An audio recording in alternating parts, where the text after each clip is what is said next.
సామెతలు 10వ అధ్యాయము.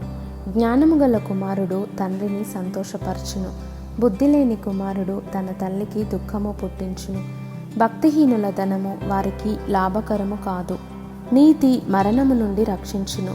యెహోవా నీతిమంతుని ఆకలిగొననీయడు. భక్తిహీనుని ఆశను భంగము చేయును. బద్ధకముగా పనిచేయువాడు దరిద్రుడగును. శ్రద్ధ గలవాడు ఐశ్వర్యవంతుడగును. వేసవి కాలమున కూర్చువాడు బుద్ధిగల కుమారుడు. కోతకాలమందు నిద్రించువాడు సిగ్గుపరచు కుమారుడు. నీతిమంతుని తల మీదికి ఆశీర్వాదములు వచ్చును. బలాత్కారము భక్తిహీనుని నోరు మూసివేయును. నీతిమంతుని జ్ఞాపకం చేసుకొనుట ఆశీర్వాదకరమగును.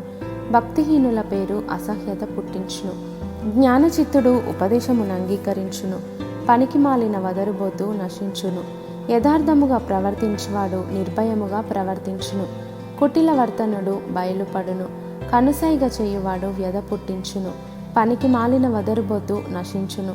నీతిమంతుని నోరు జీవపు ఊట. భక్తిహీనుల నోరు బలాత్కారము మరుగుపర్చును. పగ కలహమును రేపును.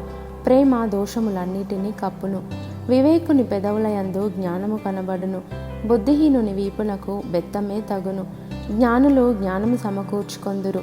మూఢుల నోరు అప్పుడే నాశనము చేయును. ధనవంతుని ఆస్తి వానికి ఆశ్రయ పట్టణము. దరిద్రుని పేదరికము వానికి నాశనకరము. నీతిమంతుని కష్టార్జితము జీవదాయకము. భక్తిహీనునికి కలుగు వచ్చుబడి పాపము పుట్టించును.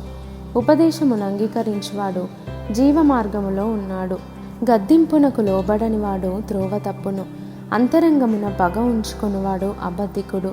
కొండెము ప్రచురము చేయువాడు బుద్ధిహీనుడు. విస్తారమైన మాటలలో దోషముండక మానదు. తన పెదవులను మూసుకొనివాడు బుద్ధిమంతుడు. నీతిమంతుని నాలుక ప్రశస్తమైన వెండి వంటిది. భక్తిహీనుల ఆలోచన పనికి మాలినది. నీతిమంతుని పెదవులు అనేకులకు ఉపదేశించును.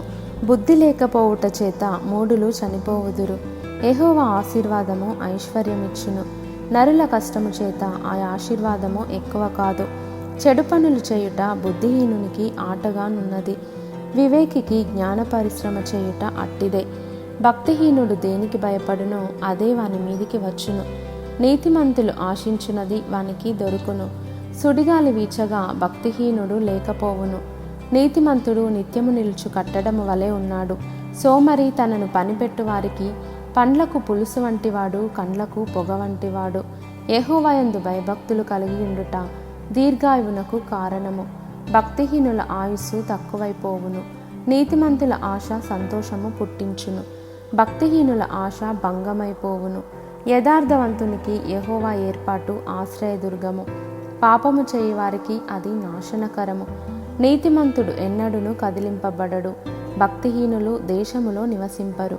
నీతిమంతుని నోరు జ్ఞానోపదేశమును పలుకును. మూర్ఖపు మాటలు పలుకు నాలుక పెరికివేయబడును. నీతిమంతుని పెదవులు ఉపయుక్తములైన సంగతులు పలుకును. భక్తిహీనుల నోట మూర్ఖపు మాటలు వచ్చును.